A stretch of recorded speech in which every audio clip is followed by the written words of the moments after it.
저는 오늘 이 본문의 말씀을 가지고 자유는 진리로 사는 것이라는 제목으로 함께 은혜를 나누도록 하겠습니다. 여러분은 어떤 사람이 되고 싶습니까? 여러분은 어떤 인생을 살고 싶으신가요? 여러분은 여러분 자신의 모습이 다른 사람들에게 어떻게 보이느냐를 중요하게 여깁니까? 아니면은 내가 스스로 선택한 의미 있는 인생의 길을 걸어가면서 어떻게 사느냐에 관심을 더 많이 기울이고 있습니까? 여러분은 어때요? 어떻게 보이느냐에 중점을 두고 있습니까? 아니면 어떻게 사느냐에 중점을 두고 있습니까? 다른 사람의 시선보다는 자기 자신의 시선을 의식하는 사람이 되시기를 주님의 이름으로 축복합니다. 자기 자신의 시선을 의식하는 사람은 겉과 속이 일치되는 삶을 살려고 노력하는 사람이에요. 왜냐하면 자기 자신의 시선은 어디를 볼 수 있죠? 내 내면을 내가 바라볼 수 있기 때문이에요. 그런데 대부분의 사람들은 다른 사람의 눈을 의식하면서 살아가는 경향이 있어요. 어떠한 사람으로 보이고 싶어 하죠. 어떤 사람일까요? 가장 대표적인 게 선하고 착한 사람이라는 그런 걸로 보여지고 싶어 하겠죠. 근데 나는 선하고 착한 사람이라고 보여지고 싶은데 정작 나의 삶은 선하고 착하게 살지 않는다라는 거죠. 주변 사람들의 시선을 많이 의식합니다. 우리는 저 사람이 나를 어떻게 볼까? 저 친구가 나를 어떻게 생각할까? 선생님이 나를 까칠한 아이로 생각하지 않을까? 이런 식으로 쿨하게 보이고 싶은데 여러분 어때요? 여러분도 이런 생각을 하면서 살아갑니까? 이런 생각이 여러분 마음속에 있나요? 어떻게 사느냐보다는 우리가 어떻게 보이느냐에 지나치게 신경을 쓰는 사람이 되면 안 돼요. 이런 사람들은 생각이 복잡합니다. 여기서 파생되는 게 뭐죠? 천사 콤플렉스, 착한 사람 콤플렉스입니다. 천사처럼 보이고 싶은 거죠. 부탁을 받으면 거절을 잘 못합니다. 가족과 친구에게 자신의 생각과 마음을 정직하게 나누지 못해요. 그러니까 점점 바쁘고 분주해집니다. 크고 작은 짐을 혼자 짊어지고 비틀비틀거려요. 일과 관계에서 질이 떨어지기 시작합니다. 지쳐요. 짜증도 나죠. 근육이 뭉치듯이 감정과 정서가 뭉칩니다. 나중에는 내 신앙까지도 의심을 해요. 내가 정말 예수 믿는 사람이 맞나? 할 정도까지 가게 됩니다. 이렇듯 다른 사람의 시선을 의식하면 좋은 평판과 인정을 얻을 수는 있지만 내면, 내 자신, 내 안에 있는 나는 죽어가는 거예요. 당당하기 힘들어집니다. 나만의 길을 걷지 못해요. 사람들과 함께 있을 때는 내가 살아있는 것 같고 내가 뭔가 되는 것 같아 보이지만 나 혼자 남겨지면 어떻죠? 외로움에 빠져든다라는 거죠. 우울증이 오는 거예요. 혹시 여러분 이야기 같으십니까? 여러분 이야기 같아요? 아니요. 저의 얘기예요. 전도사님이 신학교 가기 전, 신학교 가서도 2학년 때까지 그 마음과 그 생각을 가지고 살았습니다. 불과 5년 전 이야기예요. 그런데 저는 저와 같은 생각을 가지고 있는 친구들이 이 안에도 많다라고 생각을 합니다. 제가 아는 후배들은 이제는 이제 청년들이 다 되었지만 청소년 시절 때 저에게 찾아와서 이런 얘기 많이 했어요. 형, 요즘 사는 게 아니에요. 정말 마지못해 살아가고 있습니다. 어떻게 해야 할까요? 정말 살맛이 안 납니다. 라고 이야기를 해요. 여러분, 하나님은 여러분을 독립적이고 자율적인 존재로 창조하셨기 때문에 여러분 자기 자신으로 살지 못하면 죽은 거나 마찬가지입니다. 하나님께서 만드신 나답게 살고 싶어요 라고 말하는 친구들에게 저는 이렇게 얘기합니다. 예수님을 생각하라. 여러분, 예수님을 생각하세요. 예수님을 생각하라는 것은 예수님을 묵상하고 말씀을 보라는 얘기가 아니라 예수님의 행하셨던 일들을 생각해 보라는 거예요. 예수님은 한없이 사랑이 많으신 모습도 있었죠. 그리고 심하게 꾸짖는 모습도 보이셨습니다. 그리고 먹고 즐기는 모습, 쉬지 않고 일하시는 모습, 여러 가지 모습들. 여러분도 예수님의 모습을 한번 상상해 보세요. 여러분이 알고 있는 예수님을 상상해 보세요. 여러분은 예수님이 생각하는 대로 그냥 착하고 자비롭기만 하셨던 분은 아니십니다. 예수님의 부모님이 마리아와 요셉이 예수님과 함께 성전에 올라갑니다. 12살 때의 일이에요. 요한복음에 기록되어 있죠. 3일 만에 이 예수님을 그 성전에서 잃어버리고 3일 만에 예수님을 찾았습니다. 성전에서 선생들과 사람들과 대화를 하고 있었죠. 그래서 너 왜 여기 있느냐? 부모인 우리가 너를 얼마나 걱정했는지 아느냐라고 예수님께 묻자 예수님이 이렇게 대답합니다. 아니, 내가 아버지 집에 있어야 할 줄을 모르셨습니까? 라고 말을 해요. 여러분들의 동생이, 만약에 우리 희원이는 주아가 있잖아요. 여기는 또 주원이가 있고 같은 희원이가, 동생들이 다 있습니다. 근데 여름 성경학교를 딱 끝나고선 갑자기 애가 사라졌어요. 근데 3일 뒤에 갑자기 1층 기도실에서 발견이 됐습니다. 그러고선 아니, 내가 지금 여름 성경학교 때 은혜 받고선 내가 기도하는 게 뭐가 잘못됐어? 라고 말한다면 여러분들은 어떠한 생각이 드시겠어요? 이거 미친 거 아니야? 이런 생각이 들지 않겠어요? 예수님께서 그리고 때가 돼서 이제 제자들과 함께 3년 동안 같이 공생의 생활을 하셨죠. 많은 기적도 보여주시고 이적도 보여주시고 많은 것들을 행하셨습니다. 그리고 이제 십자가를 지실 때가 돼서 예수님께서 이런 얘기를 하죠. 나 이제 곧 십자가를 짊어지고 나 죽을 거야. 그리고 너희들을 위해서 다시 살아날 거야. 십자가에 대한 고난에 대해서 설명을 하십니다. 그러더니 베드로가 나서서 이렇게 이야기하죠. 선생님을 그렇게 처참하게 돌아가실 수 없습니다. 라고 베드로가 용기 있게 얘기해요. 그랬더니 예수님께서 뭐라고 하시냐? 칭찬은 안 해주시고, 야, 사단아! 내 앞에서 물러나라. 내 뒤로 가라.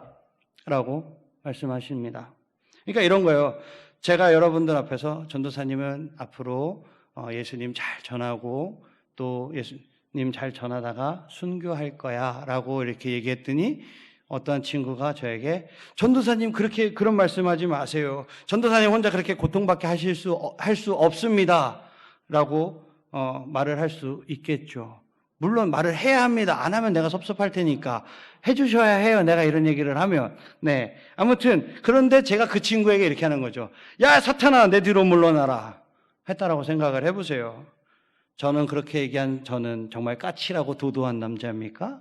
아니라는 거죠. 예수님은 적절한 때 적절한 방법으로 꼭 하셔야 할 말씀을 하셨다라는 거예요. 그렇다고 생각 없이 하고 싶은 말을 막 퍼부으시지도 않으셨습니다. 예수님은 자신의 십자가에 못 박는 로마 군인을 바라보면서 이렇게 얘기합니다. 아버지, 저들의 죄를 용서해 주세요. 저들이 몰라서 그러는 것입니다. 저들을 용서해 주세요라고 하나님께 기도하죠. 예수님은 하나님의 선하신 계획 안에서 예수님 당신이 걸어야 하는 길을 묵묵히 걸어가셨어요.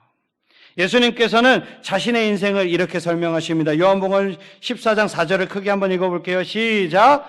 아버지께서 내게 하라고 주신 일을 내가 이루어 아버지를 이 세상에서 영화롭게 하였사오니. 중요한 거는 어떻게 보이느냐가 아니라 어떻게 살아가느냐입니다. 예수님은 세상 모든 사람의 자유와 회복을 위해서 십자가의 길을 걸어가셨습니다. 자신의 영혼과 몸을 십자가 위에 내려놓으셨어요. 그렇게 죽음을 넘어서 영원한 자유의 길을 걸어가셨습니다. 부활하신 예수님께서 제자들에게 모습을 보이셨죠.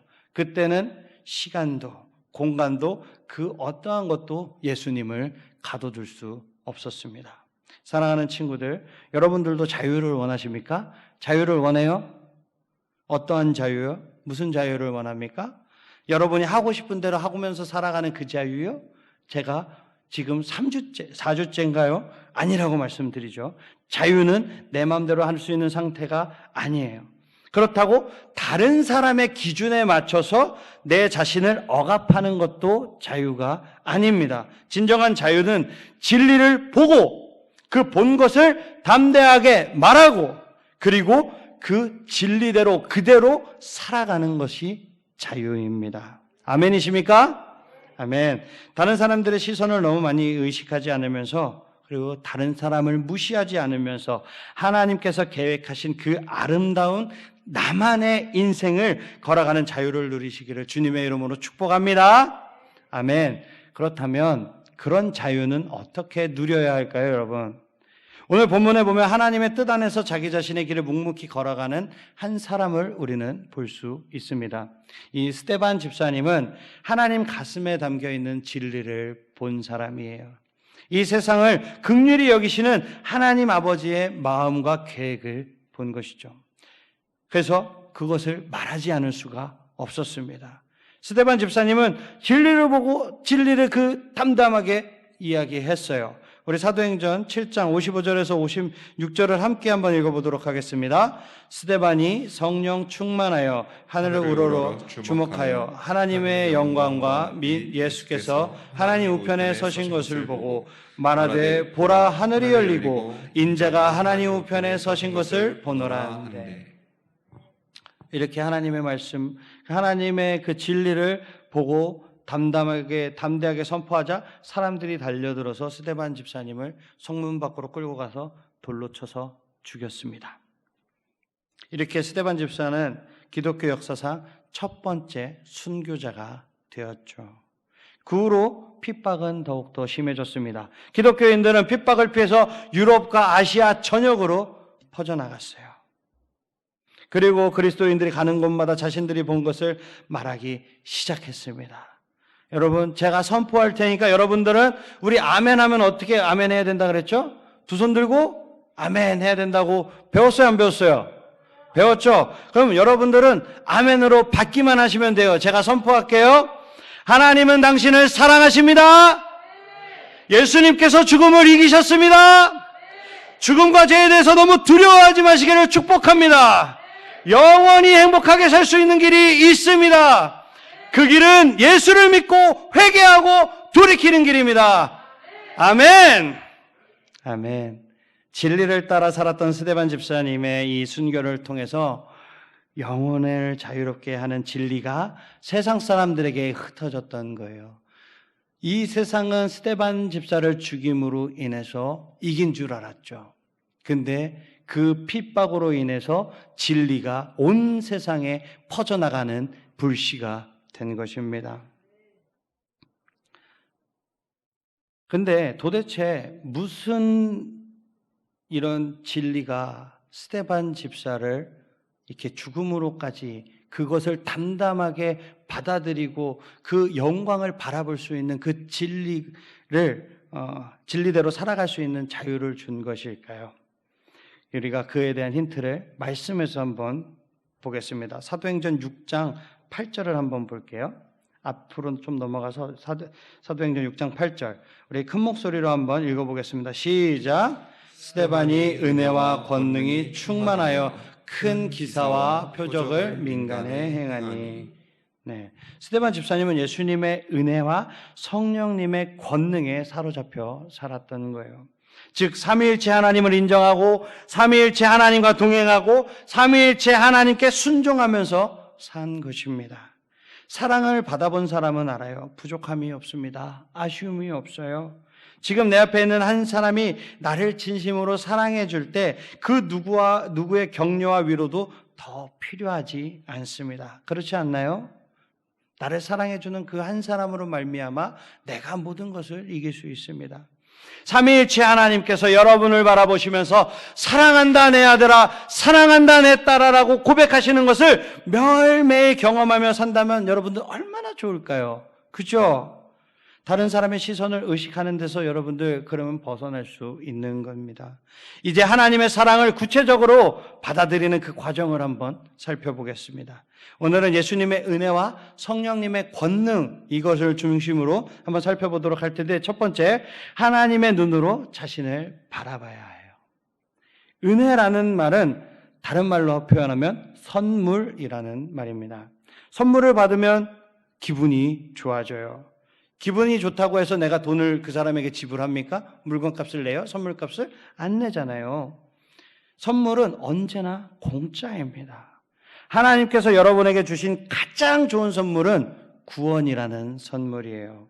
구원은 죄와 죽음의 세력인 사단의 손아귀에서 여러분들을 건져내신 사건입니다.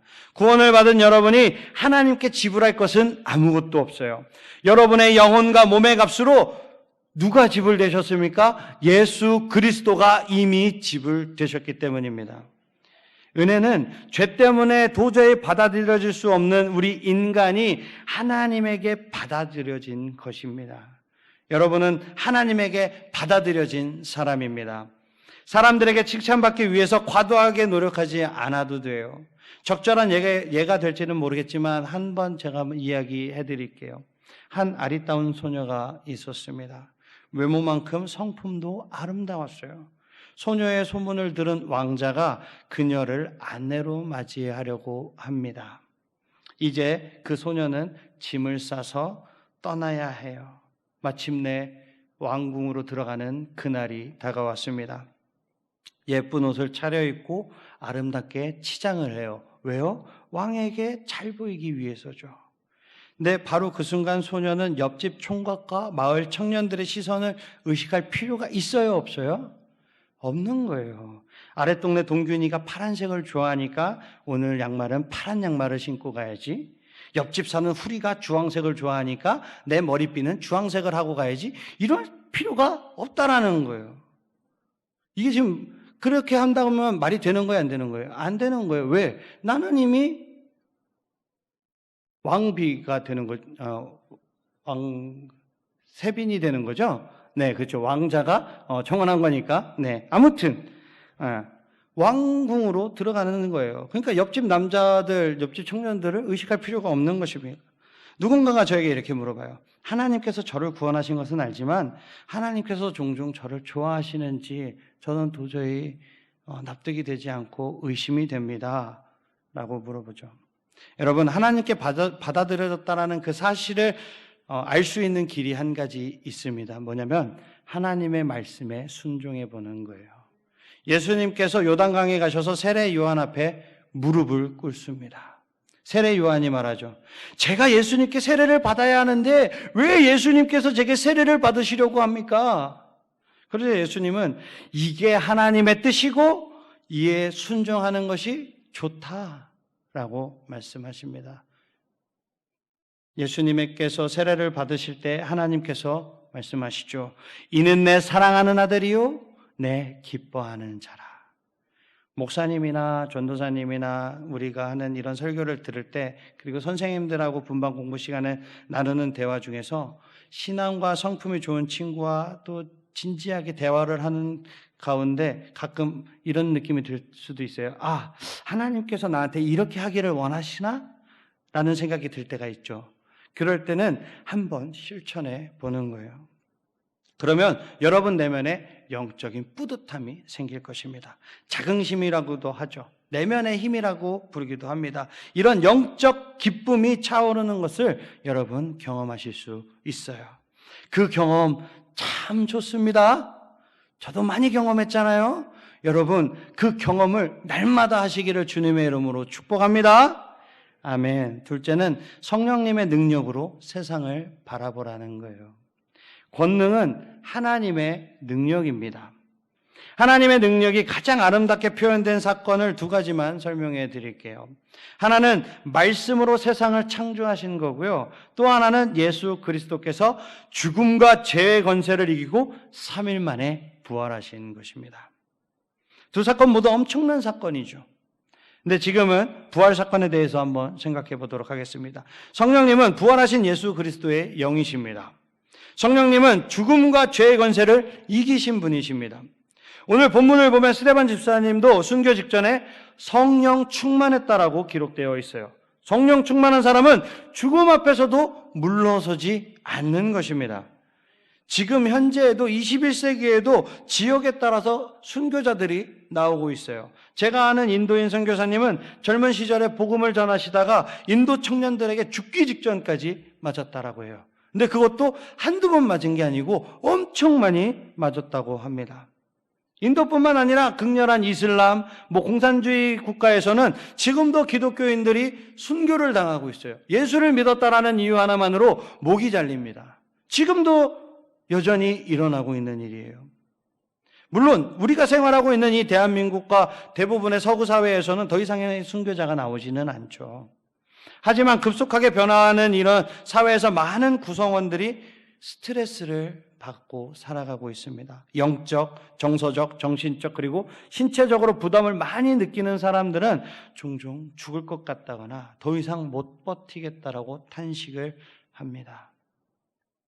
그러나 바로 그 순간 성령 충만한 사람들은 다시 일어날 수 있는 거예요.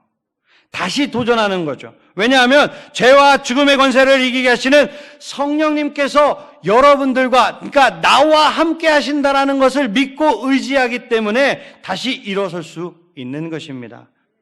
사랑하는 청소년부 친구들, 성령님의 눈으로 여러분 자신을 한번 들여다보세요. 그리고 성령님의 눈으로 세상을 바라보세요. 물론 가정, 진로, 친구, 성적, 외모, 그리고 성격 등을 생각하면 답답한 게 한두 가지도 아니죠. 저도 지금 화면으로 내 얼굴이 보이는데 답답합니다. 다 포기하고 싶을 때가 많아요. 네. 사람들이 사회적인 평가 기준을 가지고 나를 바라보고 나를 평가하면 힘듭니다. 상식적으로 포기해야 되는 게 맞는 것 같아 보일 때가 너무 많아요. 여러분도 여러분 스스로 포기하고 싶을 때가 많이 있습니까? 왜 안 그러겠어요? 저도 그랬는데. 네. 여기 와서 그냥 말은 못하고 그냥 앉아 있는 거지.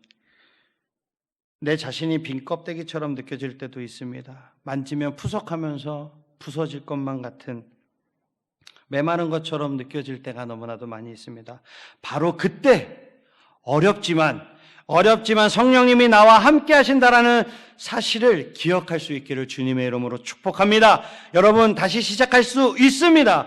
회복할 수 있습니다. 성령님께서 여러분들에게 힘과 능력을 부어 주실 것입니다. 말씀을 마치도록 하겠습니다. 사랑하는 청소년부 친구들, 하나님께서는 여러분을 사랑하십니다. 사랑은 있는 모습 그대로를 인정하고 받아들이는 거예요. 하나님께서는 여러분을 자율적이고 독립적인 존재로 창조하셨습니다. 여러분이 자유를 갈망하는 이유는 하나님께서 여러분을 자유로운 존재로 창조하셨기 때문이에요. 계속해서 말씀드리지만 자유는 진리를 보고 진리를 말하고 진리를 따라 살아갈 때 누릴 수 있는 것입니다. 아멘이십니까?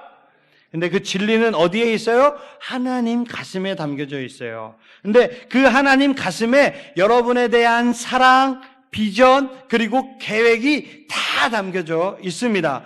여러분이 이것을 본다면 하나님께서 여러분을 얼마나 사랑하시는지 더 자세하게 알 수 있는 것입니다. 그때 여러분이 얼마나 소중한 존재인지 알게 될 것입니다. 세상이 얼마나 아름답게 가꾸어져야만 하는지 알게 될 거예요. 오늘 여러분이 읽은 이 성경에는 그런 삶을 살아가면서 꼭 알아야 할 두 가지에 대해서 기록하고 있습니다. 하나님의 눈으로 나를 바라보는 것, 그리고 성령님의 능력으로 세상을 보는 것입니다. 이렇게 할 때 여러분의 내면에 깃든 마음과 생각에 작은 변화가 생길 거예요. 그것을 놓치지 마시기를 축복합니다. 세상이 뭐라 할지라도 그것이 진실입니다. 그것이 진리입니다. 그 마음을 품고 살아가기를 주님의 이름으로 축복합니다. 좋은 마음을 담고 사는 사람은 큰 존재가 돼요. 여러분이 야, 저 사람 참 멋지다. 야, 저 사람 참 괜찮다라고 생각하는 그런 사람은 그 내면에 좋은 마음을 품고 사는 사람입니다. 좋은 마음을 품고 사는 사람은 좋은 삶을 선택할 가능성이 커져요. 진리를 품고 사는 사람은 진리를 따라 살 가능성이 큽니다. 그렇게 자유로운 삶을 누리게 되기를 주님의 이름으로 축복합니다. 그렇게 죽음 앞에서도 여러분 자신의 삶을 살아가기를 주님의 이름으로 축복합니다. 하나님께서 계획하신 대로 당당하고 겸손하게 여유롭고 성실하게 여러분들의 길을 걸어가시기를 주님의 이름으로 축복합니다. 여러분이 걸어간 그 길을 따라서 우리의 가족도 친척도 이웃도 친구도 그 진리 안에서 자유를 누리는 귀한 삶의 본이 되시기를 주님의 이름으로 축복합니다. 아멘.